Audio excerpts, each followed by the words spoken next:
Here's your monthly reminder that you shouldn't be prompting coding agents anymore. You should be designing loops that prompt your agents. I don't know about y'all, but this memo didn't make it to me. Of course, I've seen loops before. Things like the Ralph loop really helped me think about how agents can do more over time, but it also massively increased the error rate of the changes that I was having my agents make. They were really cool, but they didn't seem that productive, and I found myself going back to the usual, which was asking the model to make a plan, reading the plan, saying, yeah, that looks good, go do this part, and then the next part, then the next part, then having another agent review it, then bringing the feedback back to the first agent, and just the usual looping of work. But I was the one running the loop. I was the one doing the hand holding and bringing things from part 1 to part 2 and making sure all of my agents had the context they needed to build well. And Pete, as always, is a bit ahead of the curve. I have been a huge fan of him since way before the OpenClaw chaos because he knew how to think about building with agents in a fundamentally different way that made him way more productive. I think of Pete as an experimental figure in many ways, where rather than being the role model we should all be copying, he's the person figuring out what the future looks like in a weird, jank, duct tape version now, and we can all learn from that and see where things are going. At least that's how I used to think about him, and honestly, I'll admit I still do in a lot of ways. But then I started building more with loops. I started getting my agents to prompt themselves. I started setting up systems where agents would review code, give feedback, adjust it, and then trigger re-reviews. I started building systems that would watch pull requests and watch existing issues on other repos to tell me when updates happen. I started using Hermes agent to bring context to me instead of to go out and find it for me. And I've accepted now that Pete's right. We should still be writing prompts, though. More importantly, I would argue now that the majority of your agent runs should probably not be running with prompts that you wrote. That is a crazy thing for me to say because it was one of those, I never thought I would see the day things. But now that I've explored it myself and I've shipped a lot of code using these types of loops, I have a lot of thoughts I want to share.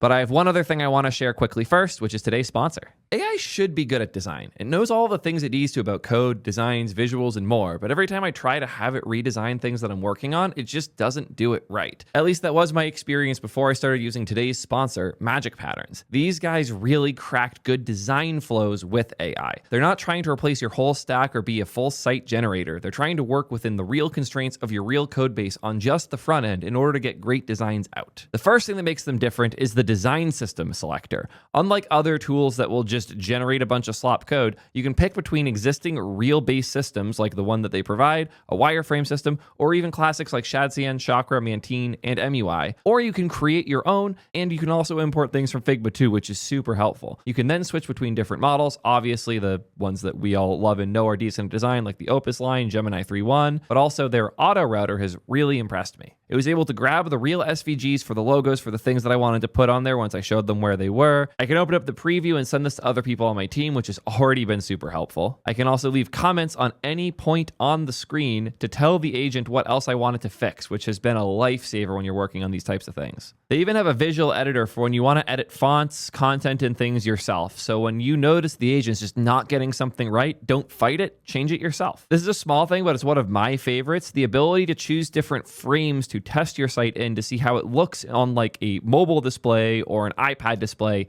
is so helpful as you're trying to get these fine-tuned pieces right. I can't tell you how many times I had a design that seemed good, but as soon as I shipped it and opened it on my phone, it was awful. No more. Just do it here. Starting to see why companies like DoorDash, Vappy, Granola, and more are leaning so hard on what Magic Patterns has built. These guys get it. Design better with AI at soydev.link/magicpatterns. So this post by Pete is the one that started this new era of looping discourse.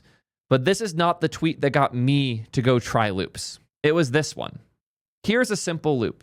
Tell Codex to maintain your repos. Wake up every 5 minutes and direct work to threads. That makes it easy to parallelize and steer work as needed. He uses an orchestrator skill combined with his triaging and auto review and computer use skills, so some work can land autonomously. This helped a lot click for me. In particular, of your agent directing work to threads. I didn't realize Codex had a feature where a thread in Codex could spin up another thread in Codex. And now that I know it has that, I've been pushing it much harder. I want to contextualize this in a bit of a weird way. I'm going to reference the article Anthropic did about recursive self-improvement because they did a great job describing how our work has changed over time. Previously, a person would use a computer and they eventually would use that to build a chatbot or an AI model. Once we had the AI model, the person could use the computer to ask the chatbot questions and get outputs that they could then use in their code to make better software and eventually maybe make a better model too.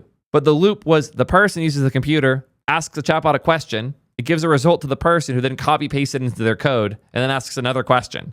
I know a lot of people use stuff like my chat service, T3 Chat, as a way to just do code, but they would bring it code questions and then copy paste the answers. It really kind of emphasized the whole like coding is just copy paste meme. Chatbots pushed it way further, but now we've gone far beyond that because copy pasting is not the best use of our time. So instead of copy pasting the result from the chatbot into our code base, we started to just use our IDEs, our terminals, and other tools to talk to the model and get it to edit the code directly. And that's where things have been for a while now. But then we had another big change with workflows and subagents. I know a lot of people haven't even made this move yet, and I was hesitant to do it myself. Obviously, tools like Claude Code and Cursor will do some amount of this to go explore and find things in your code base. But the idea of telling my agent to spin up 5 agents to go break up work was something I just wasn't that interested in, especially when I saw all the crazy shit people were doing, trying to create different personas and roles for all of those workers, where they had a skill that wrote down in markdown files, this is the adversarial reviewer, this is the security reviewer, this is the grokker and finder, this is the exploration agent. That made no fucking sense. And I would argue that still makes no fucking sense. The idea of predefining personas to go do things in your code base fundamentally misses the cool part of agents and AI as a whole. It's dynamic. The agent can build the context it needs and do the things it needs to without having everything pre-built and hard-coded ahead of time. Imagine a coding template for a project where every file's already created and you have to edit things in the existing files. It's stupid, and that's how I felt about most of the sub-agent stuff that people were doing. Workflows pushed me hard here, and the video I just recently published about the things I like about Claude Code goes a little more in depth there on the things I like about workflows. The idea of your agents constructing this method that they're going to use to tackle a problem was really enticing to me. But now I'm going a bit further. Closing the loop, where the model doesn't just pick and spin up what subagents it needs, it audits the work it does, and then sends the result back to run again. And again, and again, and again. I am not at the fully autonomous loop point yet. I am not claiming the same things people like Boris are claiming, where they're writing the loop and now the code is just happening by itself with no oversight. That is stupid. But I wanted a taste. I wanted to get an idea of how this could work so I could play with it myself and see what benefits exist. So I started to play a bit. I started to do stuff like this. I had Claude Code spin up a PR for a pretty big refactor. I used subagents a bunch to go address specific concerns and take over specific parts of the code base. I didn't even say how to break it up. I let Opus figure that out itself. Man, I miss Mythos right now. But one specific thing I did do was tell the agent to monitor the PR for comments, because I have a lot of awesome code review tools that are watching my PRs when they're filed and leaving feedback. And I moved away from copy pasting code out of chatbots and into my code base. And instead, I found myself copy pasting the comments that things like CodeRabbit, greptile, and Macroscope would leave and pasting those into the agent so that it would go address them. It wasn't great. So what I started doing instead, and this was the first step into heavier looping for me, and I would highly recommend you guys try the same because it's actually really cool. Once you have your setup in such a way where you have different work trees that are monitoring and working around specific pieces of work, where this code is in a directory that is specific to this PR, that means I don't care about this directory. It's not blocking other work. Once you have this broken out, in this case, I'm SSHing to another machine on my network that is running this code base that has this fork of this code base, this work tree for it. And then I told it, monitor the comments, watch the PR, wait for comments to come in, and when they come in, address them. And it did it. And it's been doing it now for like 6+ hours. It has made a ton of improvements through this. And then I had a taste. And then I got really excited to play more. I wanted to push the limits of how much I could land without having to do the follow-up prompting myself. And I'll be honest, I still found myself hopping over the codex and saying, hey, can you review this code? And then copy pasting the results of that review over. I played a little bit more there where I told Claude, hey, when you're done, run codecs with this command to get it to give feedback and then address what it gives as feedback. And that worked pretty well too. But this is still for traditional work where I have one PR that does one thing that is being watched by my agent to address the comments that come in. There's a lot of work that can't be broken down into just one PR. I recently ran into one of those pieces of work. I have been rebuilding the isolate layer inside of Lakebed to make it a little more financially reasonable to deploy the way I want to deploy it. I did a deep dive on performance and alternative runtime options for how we could architect this with 5.5. And it had really good suggestions. But one of the things it pointed out was that my data architecture had a lot of room to improve that could help performance even more than runtime changes. Here's where it gave that feedback. The isolate architecture may not be the first scaling bottleneck. Current subscription invalidations rerun every query subscription for an app after each mutation. For hot apps, we should implement dependency-aware invalidation, mutation coalescing, per-app invalidating batches, shared results for identical subscription arguments, and back pressure and maximum refresh frequency. This is when I realized there was a lot of work that needed to be done. So I asked up front, from these features you think we should implement, which should be done separately and which should be done in tandem? Would it be realistic to do all of this in one PR? It very quickly said, no, I would not implement all of this. It's one project, but at least 3 PRs. Current implementation synchronously, yada, yada. And then it broke up what the different PRs could look like. I asked if they could be worked on separately or should they be stacked. It said they should be mostly stacked, but there's some opportunity for parallelizing. I then told it to write an HTML plan, my beloved. Thank you again to our friend Thoric for introducing me to this wonderful pattern where it is so much easier to see what my agents want to do and read it in a way that I can even open on my phone. It's so nice. And it wrote these plans for each of the portions that it needed to complete. I also told it here, after the plan, like please make the plans piece, to create a new thread with the first plan as a starting point. And it did. It created a PR by itself in a new thread to go implement that first plan. And then it landed, and I did my usual thing, where I had a bunch of back and forth review. I spun up another thread to review it. I copy pasted back and forth. It got into a good state, so I merged it. I then asked it to make a fresh thread for part 2, which it did. It only took a few seconds. But I realized I should be looping harder. This is the single message I have sent to an agent that has impacted my psychosis the most. Would it be possible to make a workflow of some form that, first, will spin up a separate thread to make the PR, second, spin up another thread to review that PR when it's filed, 3, puts the thread from 1 in a loop, reviewing comments until it gets all approvals, and then 4th, the thread would merge the PR and trigger another one for the next piece.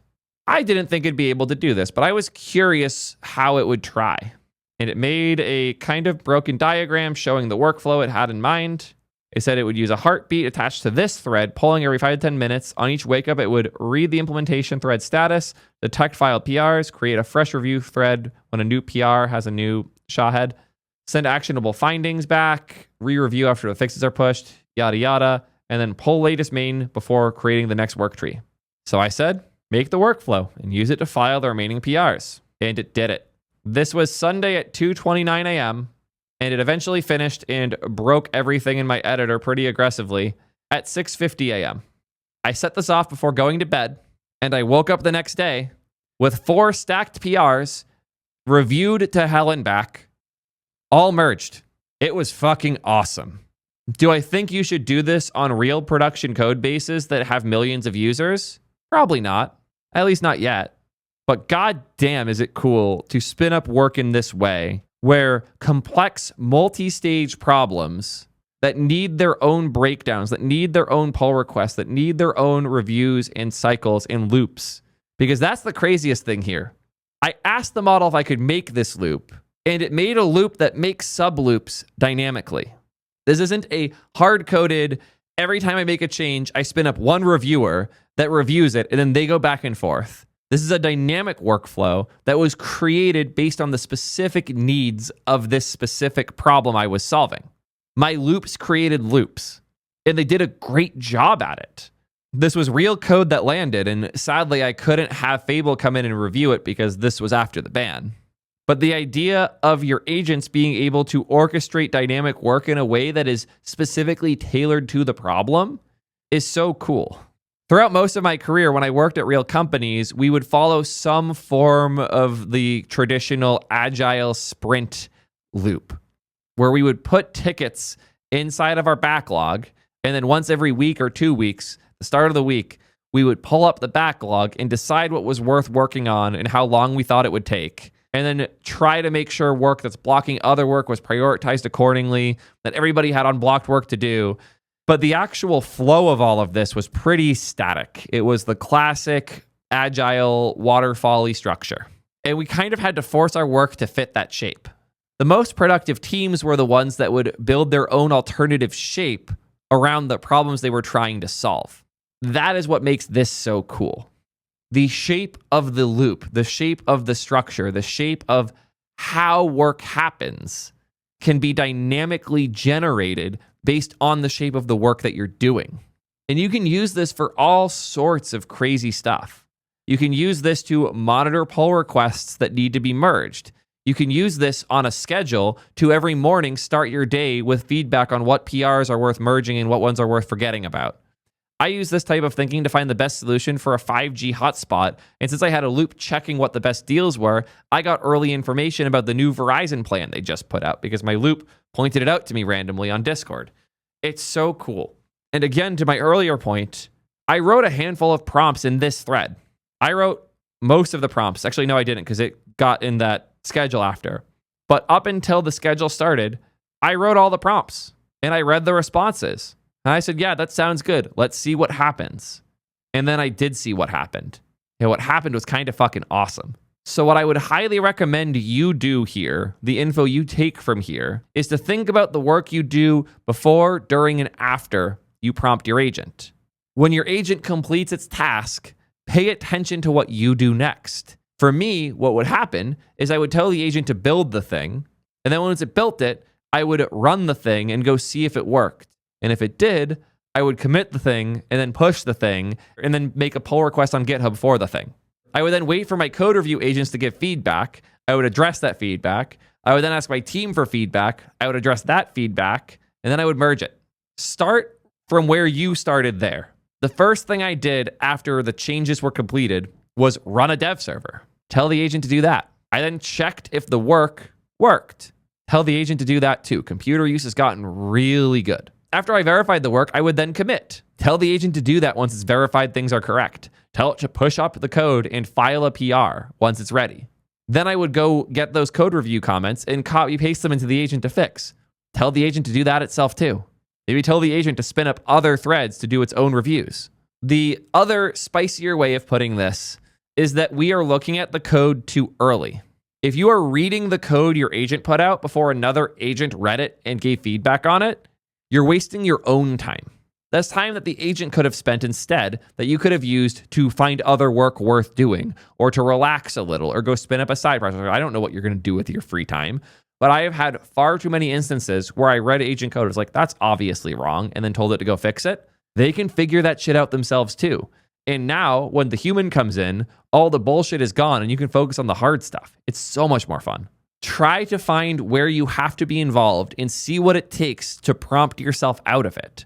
I'm not saying you need a bunch of custom skills. I have almost none here. I'm not saying that you need to build fancy plugins or install a bunch of shit. I'm just using stock codecs. I'm not even using T3 code for this. I do hope to get these features added to T3 code soon because they're really cool, but I'm just using stock codecs with a normal account here. There is one catch though. Cost. You will burn many more tokens when you run things in loops like this. And if it's going down the wrong path, it might go down that wrong path for longer to burn more tokens and potentially cost you more money. If you're paying API prices, you probably shouldn't be doing loops yet. That said, you might be surprised how far you can go with them. Remember that loop I mentioned earlier that I was using Opus and Claude Code for, where it's watching the PR and updating it constantly?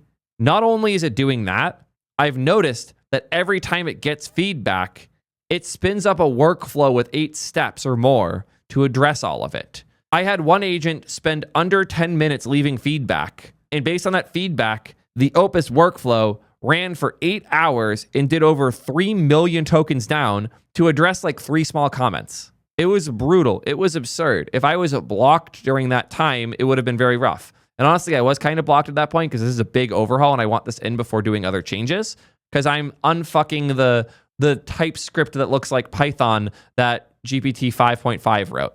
Because as great as the model is at writing code that functions, it does not write code I like looking at. Anthropic models write better looking code. I wanted to do this with Fable. Fable was taken. So instead, I burned a shitload of Opus tokens. This thread is so long that it's like breaking my SSH in Claude Code. I can't even scroll up far enough to get to my first prompt because this thread is just so much shit going on, very little of which has involved me at all. So how was my usage? I do have 2 Claude Code accounts right now, so I'm sure this burned through it really aggressively, right?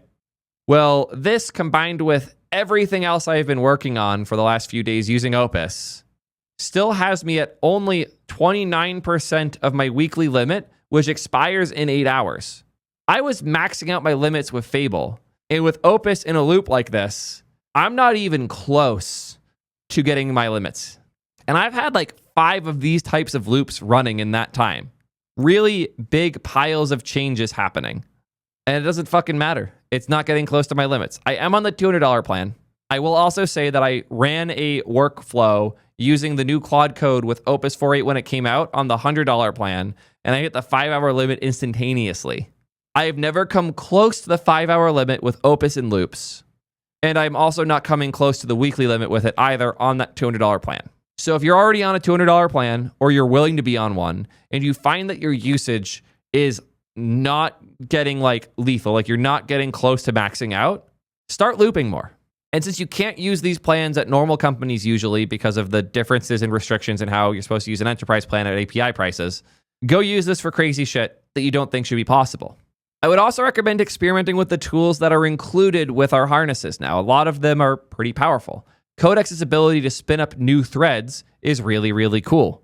Both Codex and Claude Code have a /goal primitive, which allows you to get one thread going forever on a task where it keeps double checking at the end of a turn. Did you finish the work? If no, okay, keep going. That type of like linear, never ending loop is different from a dynamic workflow like I showed earlier, where it creates dynamic work based on a pre-planned goal versus a traditional /goal where it just keeps plugging along on that one thread until it completes. I have a goal running right now that's over 12 hours in that's trying to rewrite Hermes agent in Rust so that I can run it in isolates that are much smaller and use less resources because my Hermes agent uses over a gig of RAM. It is getting close. It'll probably work. It probably won't be production ready. It probably won't be something I want to put out there and sell or anything, but it's a fun use of my spare tokens. And it's really interesting to see what types of problems can be solved when you throw these crazy rate limits at them. The point I'm trying to make here is that you should be treating these limits like challenges. If you're on the expensive plan, you should be trying to get close to maxing it out because that's just money you're losing if you're not. The 70% I'm not going to hit in my weekly limit here in 8 hours is thousands of dollars of inference that I paid for, that I could have done, that I didn't do. But again, I need to be realistic with you guys. In all of May on this computer, I did about $1,900 of inference. I didn't pay that obviously because I'm using the subscriptions with Claude Code and Codex. But this month, June, which we're only 17 days into, I'm at nearly $6,000 of usage. But that's just this computer. As I mentioned earlier, I'm using multiple computers. My Mac Mini has another $2,600 of inference on it. I'm at 10 grand for the month across all of my machines.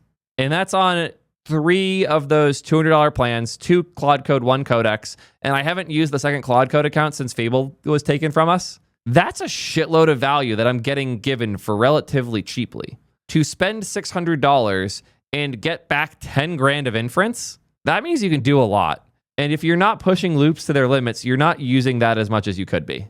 I've been having way more fun with loops than I expected to, and I'm curious if you guys will as well. Take a look at what you do when you're done prompting, see what additional steps you take, and ask the model, can you do this? You might be surprised at what it's capable of. I know for a fact that I was very surprised myself. What I'm trying to say here is that loops are cool, not because the technology or the mindset's really cool, but the idea of letting agents do more is unbelievably powerful.